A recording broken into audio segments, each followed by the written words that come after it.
Au nom du Père et du Fils et du Saint-Esprit. Amen. Évangile de Jésus-Christ selon Saint Jean, chapitre 5, des versets 1 à 16. À l'occasion d'une fête des Juifs, Jésus monta à Jérusalem. Or, à Jérusalem, près de la porte des brebis, il existe une piscine qu'on appelle en hébreu Betzata.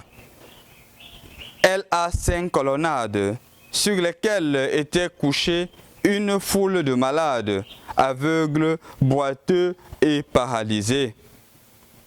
Il y en avait un qui était malade depuis 38 ans.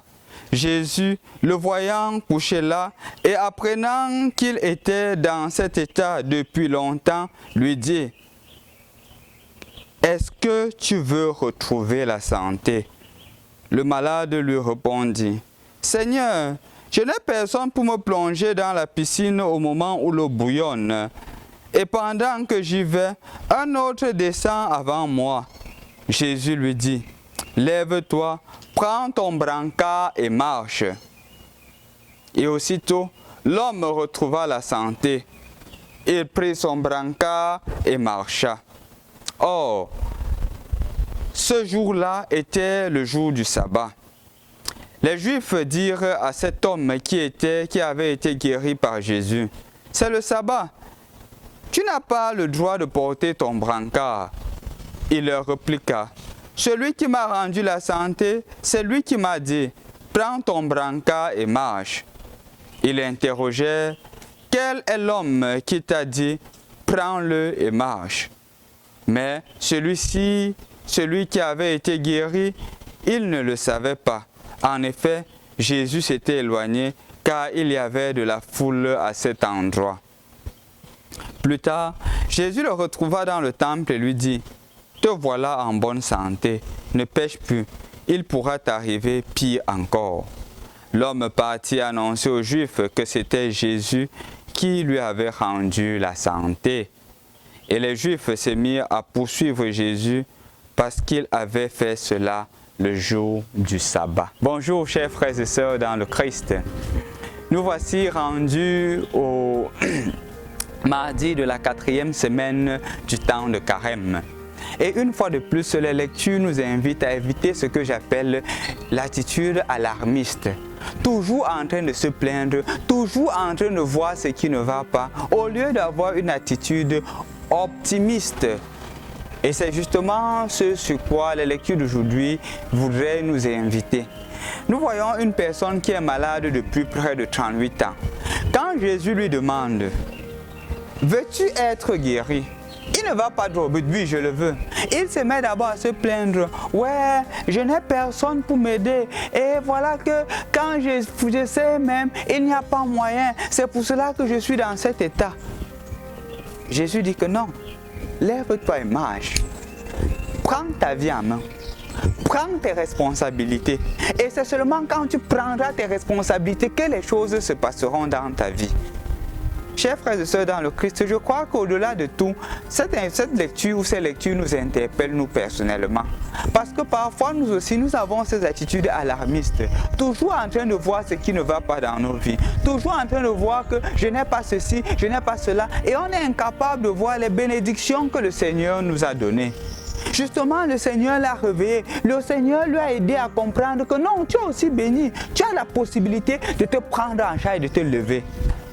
Mais il faudrait écouter la parole du Seigneur. Si tu restes là toujours en train de te plaindre sur ce qui ne va pas, ça ne t'aide pas. Ça ne t'aide vraiment pas. Et en effet, chers frères et sœurs dans le Christ, je voudrais que nous méditions davantage ce texte parce que c'est important pour nous qui sommes à la suite du Christ, pour nous qui voulons grandir dans la sainteté. Pourquoi? Parce que parfois c'est notre attitude, toujours en train de voir ce qui ne va pas autour de nous, toujours en train de voir ce qui ne va pas dans ma vie, toujours en train de voir ce qui ne va pas dans l'église, au lieu de voir aussi ce qui va et ce qui marche, en quoi est-ce que je peux contribuer pour que les choses s'améliorent? Parce que c'est justement cela, en train toujours de se plaindre. Je rencontre beaucoup de cas, des personnes qui disent toujours que je n'ai pas ceci, je n'ai pas cela. Et je leur dis toujours que mais c'est vrai, tu n'as pas. Mais est-ce que tu as le temps de regarder ce que tu as? C'est justement parce que le manque se fait présent que tu te rends compte que cela manquait. Est-ce que tu as le temps de savourer quand cela était présent? J'ai eu un cas d'une personne qui est tombée malade et la maladie persistait parce que justement le traitement n'était pas efficace, parce que où est-ce qu'elle allait n'était pas l'endroit approprié pour la guérison. Et chaque fois quand j'arrivais pour rendre visite à cette personne, ouais mon père, je suis toujours malade, je suis ceci, ça ne va pas dans ma vie, ceci, cela. Je lui ai dit une fois que quand tu étais en santé, est-ce que tu disais merci au Seigneur? Est-ce que tu savourais la santé? Est-ce que tu te prends en charge pour guérir? Ou tu es toujours en train de te plaindre? Est-ce que tu ne te poses pas la question que peut-être la clinique ou le centre de santé dans lequel tu te rends ne t'aide pas, ne te donne pas les médicaments appropriés? Ou tu es toujours en train de voir que c'est le Seigneur qui est en train de te punir? Tu es en train de voir que non, le Seigneur ne t'aime pas, le Seigneur ne veut pas ton bien, le Seigneur t'a abandonné. Est-ce que tu ne te rends pas compte que toi aussi tu peux te prendre en charge? Je crois que c'est l'un des tas que nous les hommes nous avons. Et je crois qu'aussi dans le synode des évêques africains, ils ont parlé de ça, des évêques africains. Ils se sont rendus compte que nous, Africains, on a toujours l'attitude alarmiste. Beaucoup d'autres aussi. Mais nous aussi, les Africains, nous avons cette attitude-là. La tendance à dire que ouais, les Européens ne font pas ceci. Ouais, l'Europe est en train de faire ceci. Ouais, l'Occident est en train de faire ceci. Oubliant que nous aussi, nous ne nous faisons pas du bien. Oubliant que nous aussi, nous sommes les premiers à nous maltraiter. Est-ce que c'est l'Europe qui se met à nous dire de ne pas payer les enseignants? Est-ce que c'est l'Europe qui se met à nous dire d'être corrompus et de détruire notre pays? Est-ce que c'est l'Europe qui se met à nous dire d'être malhonnête à l'égard de notre propre frère? Ce n'est pas l'Europe. C'est nous qui le faisons, c'est notre choix. Et c'est toujours facile de poser la pierre sur l'autre. C'est toujours facile de dire que c'est à cause de l'autre que je ne vis pas ma situation. Oubliant que moi aussi, je dois prendre ma responsabilité en main. Je crois que la lecture d'aujourd'hui en ce temps de carême, chers frères et sœurs dans le Christ, soit une invitation à se prendre en charge. Ne plus se comporter comme j'ai souvent l'habitude de dire, en gros bébé. Toujours en train d'attendre de l'autre, toujours en train de se plaindre que l'autre ne fait pas, au lieu de se dire que moi aussi je peux.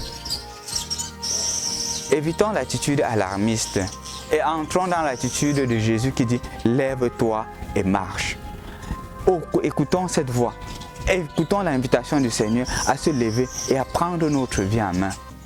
Ne pas toujours se dire que c'est à force de prier, je vais prier, les choses vont arriver.